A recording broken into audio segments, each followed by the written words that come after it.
Shalom. Call halal Yahweh Bashim Nabashai Bashim Rakakadash. Double honors to the apostles and the elders. Salutations to all my fellow laborers doing this work in truth and sincerity, risking their lives and their freedom to do so. Now more so than ever, to the scattered elect that are scattered around the four corners of the earth, that be like unto the speckled bird, the Israelite foreigners, and to the Akwaf that are listening and learning. To you, I say Shalom. This is your brother Malcolm from the branch of the Great Millstone here in Chicago, coming at you with another lesson in truth. And I'm just going to, this is completely unscripted. This is being done raw in the spirit. I just left AMC Theaters, which is in the building, which you can see on the other side of that building, the opposite, the complete other side on the next street, which actually goes, the street that you're looking at goes west. The street that the theater on goes east. And I walked into the theater to go do something that I've been doing since my senior year in high school. All right, which is go to the movies alone. Often, back then, and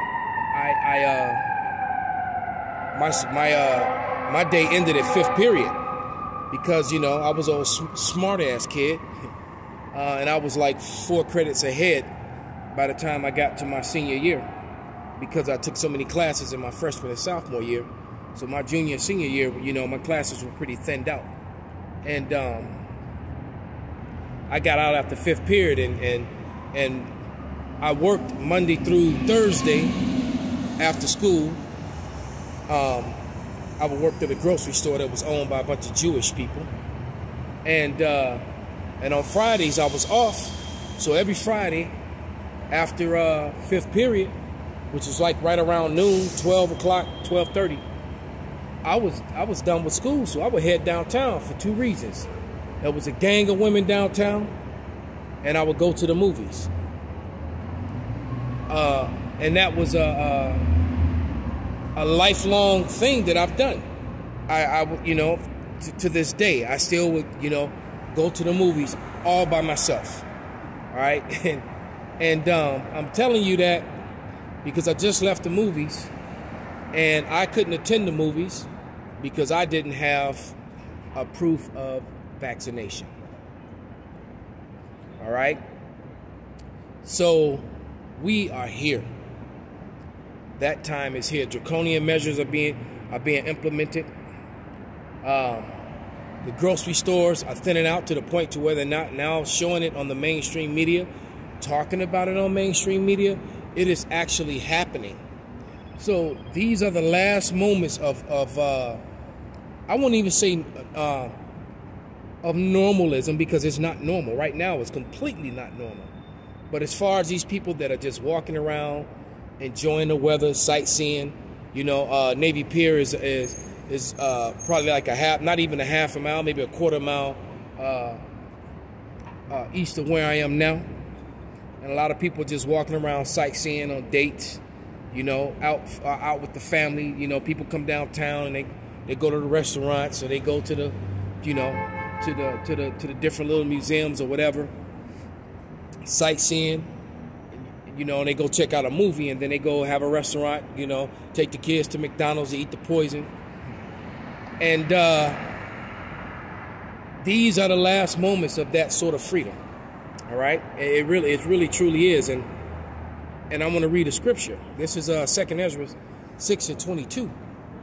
And it reads, "And suddenly shall the sown places appear unsown, and full storehouses shall suddenly be found empty." And that is exactly what is happening. You see advertisements for survival food, for 3-day, food for 3 days, food for enough food for a week, enough new food for 3 weeks, a month, 6 months supply. That's all you see now. Camping gear, survival gear, whole aisles dedicated to that now. Why is that? All right, and it's just, I just find it quite amazing that you can have crowds of people gathered at all these functions, you know, political functions, and you know all the George Floyd protests that were allowed. Lollapalooza was this summer. All these mad, crazy gatherings, these football games, these basketball games, and all that sort of thing, and you're able to function with those. But for some reason, people who are have been working through this whole pandemic on your docks and things of that nature, keeping America going. Your truck drivers, you know, your bus drivers, your rail operators, et cetera, et cetera. Now all of a sudden there's a backup. All right. If you think that this is being done accidentally, if you think that, or not even, if you think that it's being done because of the sickness, so they say, you're fooling yourself. It is beyond evident that something else is going on. It's beyond evident that there's something else going on. Let me grab another scripture. This is a policy being implemented because it makes no sense why you can have a gathering for Lollapalooza where you can have you know, a couple 100,000 people gather, fly in from all over the country, all right, and from around the world to attend in Chicago, and then get back on the same said planes and fly to all the different places. You can have all these people fly from all over the place to go to Florida to attend spring break and all those sort of things. You know, millions of people gad about and just moving around doing the most dangerous thing that the world has ever seen. You know, but yet you can't allow your ports to operate because of the same sickness. It really just doesn't make sense. It doesn't add up. But this is you know, somebody please explain that. This is Daniel 8:25, and it reads, and through his policy also he shall cause craft to prosper in his hand, and he shall magnify himself in his heart, meaning his mind, and by peace shall destroy many. Because this is supposed to bring peace and serenity and bring things back to normal, and it's doing actually quite the opposite, because Europe is in complete chaos. The calmness that you see here in America, this is not what you see in Europe. In Europe, they're in the streets fighting with their police and with the authorities and with the military, you know, all the different parts of Europe. Okay? The people are raising up. And it seems that the same thing is also starting to build up here, just not in Chicago yet, but they're getting mad resistance in New York, mad resistance in California, and who knows what the hell is still going on up in Washington State, you know, up in the Seattle area. It's almost like an apocalyptic movie up there from what, you know, for what I've seen. But it says, and he shall also stand up against the prince of princes, but he shall be broken without hand. So eventually, what that means is that the narrative, if you ask me, is already falling. It doesn't make sense already. That's why they're getting so much resistance. And yet again, you see, like when you're looking at the people as they're going by, many of the people are masked up, and then and probably just as many, if not more, are not. So it's divided. You know, I just went to my Middle Eastern spot that I go to, that I like. You know, I had to teach the jiu-jitsu class today. I had to cover for my professor. I taught the class today, and there's a Middle Eastern place, you know, a couple blocks away from the dojo, and I went and had my Cornish hen. And one thing I know for sure is that the owners that own the place, they don't believe in the things that are going on. They think that it's all fake and phony and being done for money and big pharma, et cetera, et cetera. But one of their waitresses that work there that I conversate with, she completely believes in it, and she blaming it all on the non-sauced and the sauce deniers. and she was breaking down about why California is so chaotic because of that that very said thing, and she completely believes that all this chaos. You see, now they're together, and he's wearing his mask, and the two women weren't. All right, division, man. But she's saying that's the reason. She said she was blaming it on the Orange County. She was an Edomite herself, but she was blaming it on the rich, uppity, white Karens and Darrens that live in Orange County, and that whole sort of thing, in different counties in San Diego, I suppose. These rich gated communities, Huntington Beach and Malibu and all those type places. Those places are all red. And out in the valley where the farmers are, those places are all red. And the rest of California is Democrat. But it seems that the Democrats have the power, over the House and over, the stuff that's being done there. And I imagine, man, the deck is going to go up. California, the deck is going to go up, man. And I know it's a lot of active military and militia, and with the amount of police officers that are about to leave the force and the amount of military, California is a military state. There are major military bases there. Have Camp Pendleton, one of the biggest bases in all of America. I think Camp Pendleton is over 200 square miles of base. It's huge. Camp Pendleton is, and that's the home of the 7th Marines. 3rd Mardiv, 3rd Marine Division, and you also have different Navy factors and probably detachments of other military in the area as well. Then you got Army bases all over California, both active and reserve spots. So California is a heavy military place. San Diego's full of Navy and Marines. All right, and plus you got Air Force there too. So all branches of service are in California. And we know that with America about to, because once it's not Donald Trump, but F Joe Biden, this is what the white Americans are saying.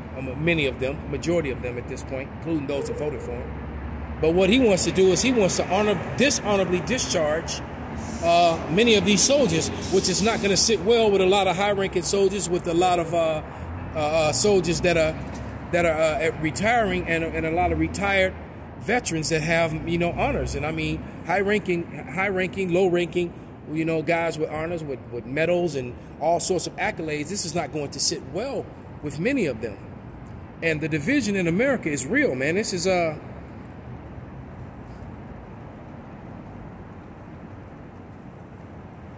let me get Mark 3:20. Yeah, Mark 3 and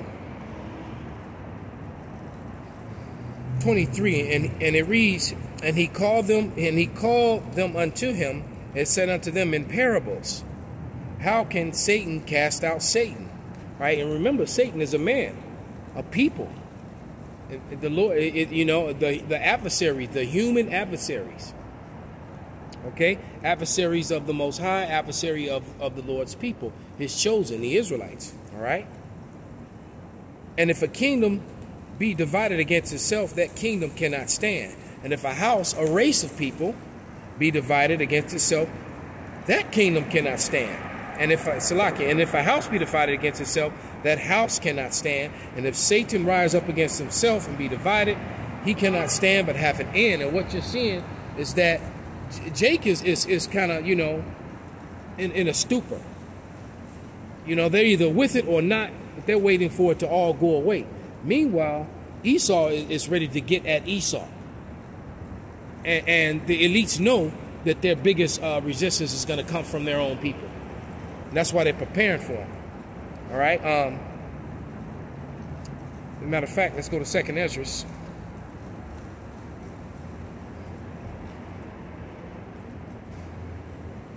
15th chapter. Because I just experienced this to a certain thing. Because today the movies, tomorrow, my side of town, or the suburbs, there may be checkpoints where you can't go from neighborhood to neighborhood. Not just America, but Chicago was one of the most segregated cities in the entire Union, man. And it's separated by neighborhoods. Like right now, I'm in Streeterville, right? Other side of Michigan Avenue where is River North. North of me is the Gold Coast. So, you know, if you got passes where you can't go to different theaters, how long does that? How long before that becomes that's a Mariano's over there market? You know, if you can, you know, you can look between the gigantic pillars, those steel pillars that could, you know, that wouldn't allow that building to implode upon itself without being blown out the way. By the way, but you know, but how long before that becomes the, you know, the grocery stores, the major stores? It's all coming down. So this is 2nd Ezra 15 and 17, and it reads, "And a man shall desire to go into a city, and shall not be able, for because of their pride the city shall be troubled, and houses shall be destroyed, and men shall be afraid, and a man shall have no pity upon his neighbor, but shall destroy their house with the sword, and spoil their goods because of the lack of bread, and for great tribulation." What this is going to bring is great tribulation. So through this peaceful activity, because it's peace right now, but this peace is going to cause major insurrections, uprisings, and turn neighbors against neighbors, and it already is. The division in America is at an all-time high. All right, and the difference between last time, you know, it was literally the North against the South, but now it's also within those borders, because, you know, even though the South is mostly red, you still got people down there who support the blue, and the same thing in the North. So this thing is going to go, it's going to be utter chaos when it finally, you know, breaks through, and we're right there on the cusp of it. You know, we're right at the precipice of this being the case, of this happening. This thing is real, man. Very, very real. Matter of fact, let's stay in this chapter. Let's go back up to verse 14. And it reads, "Woe unto the world and them that dwell therein, for the sword and their destruction draweth nigh. And one people shall stand up and fight against another with swords in their hands. For there shall be great sedition among men, invading one another. They shall not regard their kings nor princes, and the course of their actions shall stand in their power." All right? So, you know, you got these Edomites, all they're talking about. I just watched it. Matter of fact, let me see if I can find that video and play it. And I'll play that video and then I'll sign off. Let me find it. Here it is. Anybody watching this? So let me turn it up. There's a lot of ships out in the ocean right now. Been paying attention. Sees what's going on. There's a lot of ships out in the ocean right now not getting pulled in. Our government's insolvent. They're about to go bankrupt. We don't have an economy to speak of. People are getting fired en masse.